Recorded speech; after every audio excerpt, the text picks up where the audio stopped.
గ్రామం అండి. మోతగూడెం తల్లి ఇది 101వ సంబరం జరుగుతుందండి. ఈ సంవత్సరం బోనాలు ఎత్తుకున్నాము. పక్క ఊరు నుంచి కూడా వచ్చి వాళ్ళు కూడా బోనాలు ఎత్తుకున్నారు. 4,000 మంది బోనాలు ఎత్తుకున్నాము. తల్లి మమ్మల్ని అందరినీ రక్షించి కాపాడుతుంది.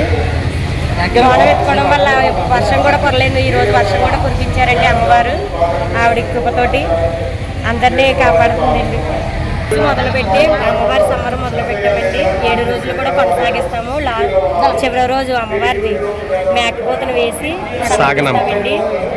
అమ్మవారి అందరూ కూడా చల్లగా చూస్తుంది. శ్రీరామ్ అండి.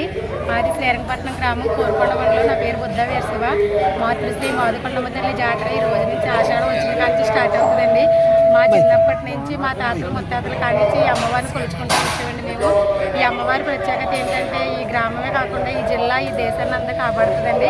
పాడి పంటలతోటి పసిపిల్లలు ఆరోగ్యంగా ఉండడానికి ఇక్కడ రవాణా ఇంత రోడ్డు ఎంప్లాయన్స్ తక్కువగా ఉన్నా కానీ ఎటువంటి ఎవ్వరికి కూడా హానికరం అన్నది జరగదండి.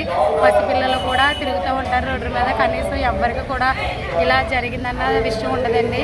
అంతేకాకుండా ఈ అమ్మవారి యొక్క జాతర ఆషాఢంలో స్టార్ట్ అవుతుందండి. ఆషాఢం మొదటి ఆదివారం మంగళవారం కాడి నుంచి అవుతుందండి. ఈ జాతర 101 సంవత్సరం అండి. ఈ సంవత్సరంతో ఈ జాతర ప్రత్యేకత ఏమిటంటే ఆషాఢం స్టార్టింగ్లో బోనాలు తీస్తారండి. గరగలు తీసి బోనాల జాతర చేస్తారండి. అంతేకాకుండా ఈ వారం రోజులు కూడా కళాకారులతోటి నైటు ప్రోగ్రాలని నృత్యాలని కళాభారతి గరగాటాన్ని కథ ఆడతారండి. ఈ నెల అమ్మవారు ఊరేగింపుగా జరుగుతుందండి. అంతేకాకుండా మా గ్రామం అంతా కూడా పాడి పండుగతో ఉంటుందండి. ఈ పండుగ ప్రత్యేకత ఏమిటంటే ఫస్ట్ మంగళవారం నాడు జాతర బోనాలు తీసి గరగలు తీసి బోనాలు చేస్తారండి. మళ్ళీ మంగళవారం నాడు జాతర జరుగుతుందండి. ఆ జాతర ప్రత్యేకత వివిధ రకాలైన వేషాలతో అమ్మవారి ఊరేగింపుగా జరుగుతుందండి.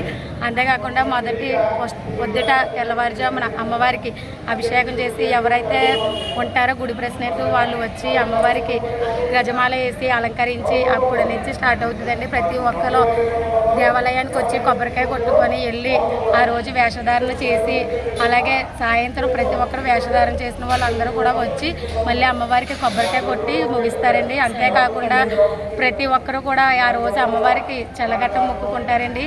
ఆ మొక్కులు నెరవేర్చిన వారు ప్రతి ఒక్కరు కూడా పొద్దుటి నుంచి సాయంత్రం వరకు ఉపవాసం ఉండి ఆ రోజు నిప్పులు కూడా తొక్కుతారండి. అంతేకాకుండా అమ్మవారు నిజరూప దర్శనం కూడా కనపడుతుందండి.